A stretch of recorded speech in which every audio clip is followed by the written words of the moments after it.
What's going on, everyone? Happy New Year and welcome back to the Scale News Update. My cat thinks that I abandoned her over the long holiday break, so now I can't get her to leave me alone.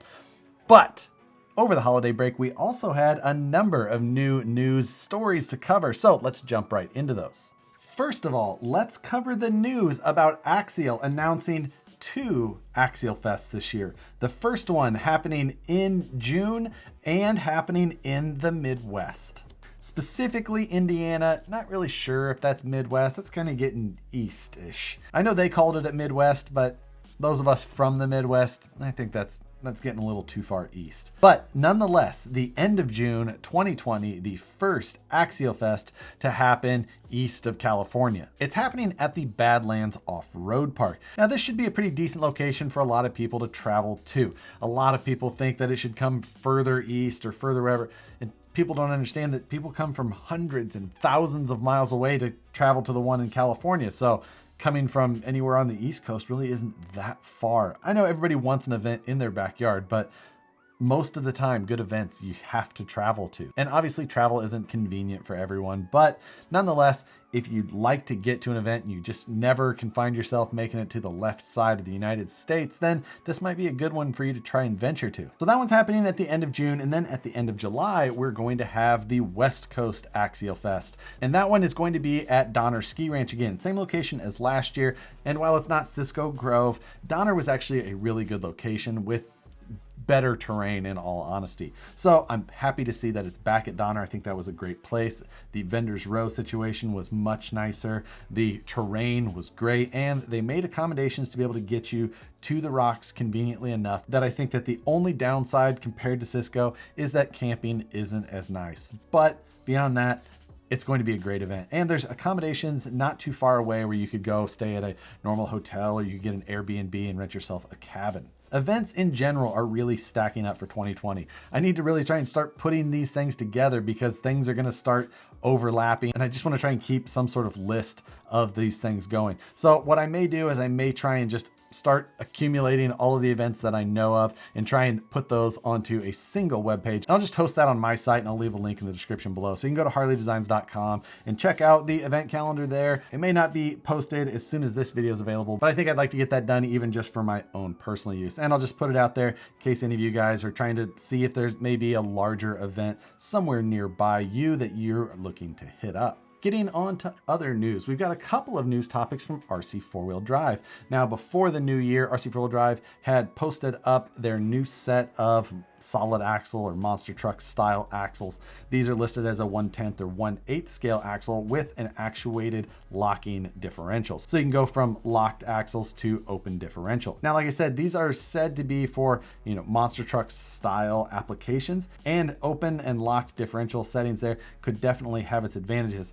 I do always have a little bit of concern about the reliability of systems like that. And for a set of, complete assembled aluminum housing axles, the price isn't that bad. But as far as finding maybe stronger upgrade parts for if or when these things fail, you may be stuck with just stock replacements, so you may always have some sort of fused link. It's just something that you'll either have to find out yourself or wait till someone else does and see if they're going to fit your needs. I'll add a link to those axles in the description below. And the second release from RC 4-Wheel Drive was a leaf spring conversion for the SCX 10-2. Now, this leaf spring conversion is a $130 kit. And that's a little expensive, I think, for a leaf spring conversion kit, but it does include a full new set of frame rails. However, I think that it only includes those because basically there's one additional hole in the frame.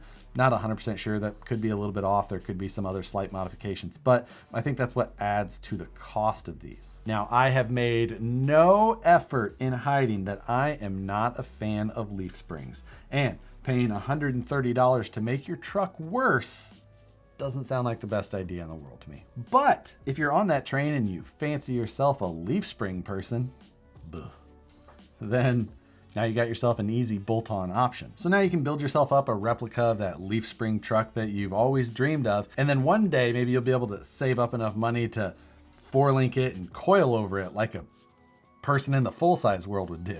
And then next, we've got an interesting little leak or teaser from Snap-on.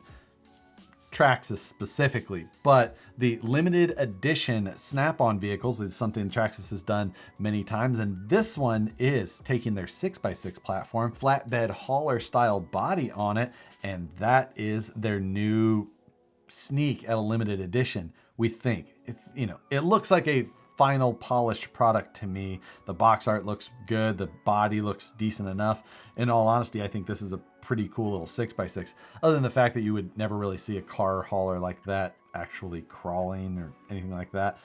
Nonetheless though, still a pretty cool look. I don't know that I'm ever going to be a full-on 6x6 fan, and these are two very interesting options for a 6x6 platform. The G-Wagon, I'm just not a huge fan of G-Wagons, but it's a nicely put together setup. And then a car hauler is pretty cool, but not something you would really usually see on the trail. Now the twist is that, of course, this is a snap-on version or limited edition. I'm not sure if you can only get these through your snap-on guide, because I don't think that I've ever seen them at hobby shops, and I'm almost positive I've never seen them for sale online directly, at least. So these may just take a little bit more of hunting down if you're really truly looking to get one. But the good news is maybe you can pick one up for $25 a week for the rest of your life.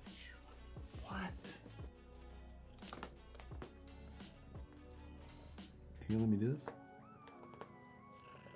And while not scale off-road, a new release from Kyosho was a 1969 Camaro version on their popular Phaser platform. Just a, you know, inexpensive entry-level RTR on-road platform, but they're doing some really cool bodies with that.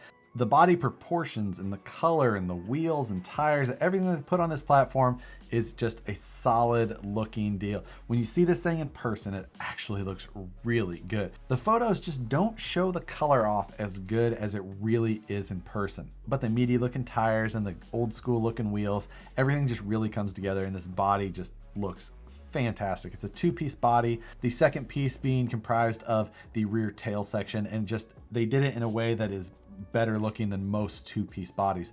Really impressed with this thing. One of these actually arrived when I was on my holiday break, so didn't get to open it until today. Actually pretty excited to take that one and the Alpine version that I have. Looking forward to taking those two cars and going doing some little fun side-by-side racing competition thing for a future video.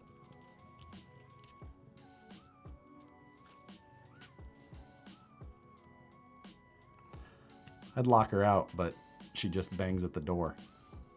That's Safi, everybody. So while I took last week off and news was a little light due to the Christmas and New Year holiday, I think we're heading strong into 2020, and I think that 2020 is going to be a fairly exciting year, and I think that we're going to see a lot of excitement in the early months specifically. And with the new year, I'm not worried about resolutions or whatever you're trying to do to actually improve yourself or anything like that, but what's one of your goals for 2020 in RC? We all have enough real world things to think about. Let's keep it to RC.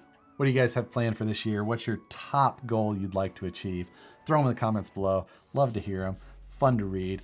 Hope you guys have an awesome rest of the week. Make sure you hit the like button before you leave. Subscribe if you're not already. Hit the notification bell so you see the videos as soon as they get uploaded. As always, thanks for watching. Hope you have an awesome 2020 coming up. We'll see you on the next one.